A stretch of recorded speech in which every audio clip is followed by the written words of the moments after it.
forward. Someone screamed. I froze as she fell, the glass slipping from her hand and shattering across the floor. Guests rushed toward her. Grandma's face turned pale as she called out, "Maria!" People began shouting for help. Ethan pulled me back, his voice urgent. "Call an ambulance." My mother lay motionless, her lips bluish, her breathing shallow. In the chaos, I stood rooted, the glass still in my hand. The taste on my tongue turned to iron. I realized what must have happened.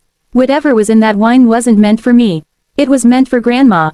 As the paramedics arrived, I felt my legs shaking uncontrollably. They carried my mother out on a stretcher, the room buzzing with confusion. Grandma was crying softly, whispering prayers, while I stared at the wine stain spreading across the white tablecloth like a secret that could no longer be contained. Ethan held my shoulders, asking what happened, but I couldn't speak. My mind was running through every small sign I had ignored, the strange smile, the two kind words, the way Mom's hands trembled.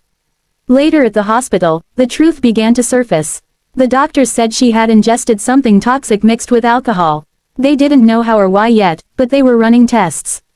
When the police asked questions, I felt a cold sweat on my skin.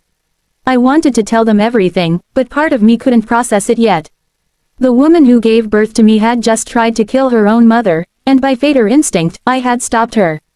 Grandma sat beside me quietly, her frail hand resting on mine. She didn't ask questions. She just looked into my eyes, and I knew she understood more than I could ever explain. Her voice was low, almost trembling. "Sometimes," she said, "the truth shows itself when we least expect it." That night, I went home and stared at the untouched glass still sitting on the table, a thin ring of red at the bottom. The house was empty now, silent except for the faint hum of the refrigerator. My reflection in the glass looked pale and unfamiliar.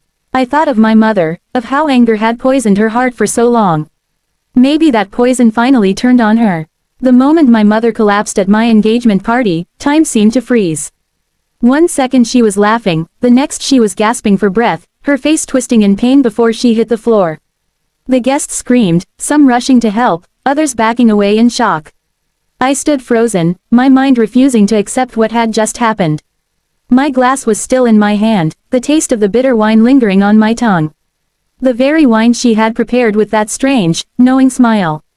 I realized in horror that she had drunk what she meant for someone else. Paramedics arrived quickly, pushing through the crowd as Ethan held me back. My grandmother sat motionless, clutching the tablecloth, tears falling silently down her wrinkled cheeks. She didn't need to ask what happened. The look in her eyes told me she knew. She had lived long enough to recognize the consequences of hate. As they carried my mother away, my hands shook uncontrollably.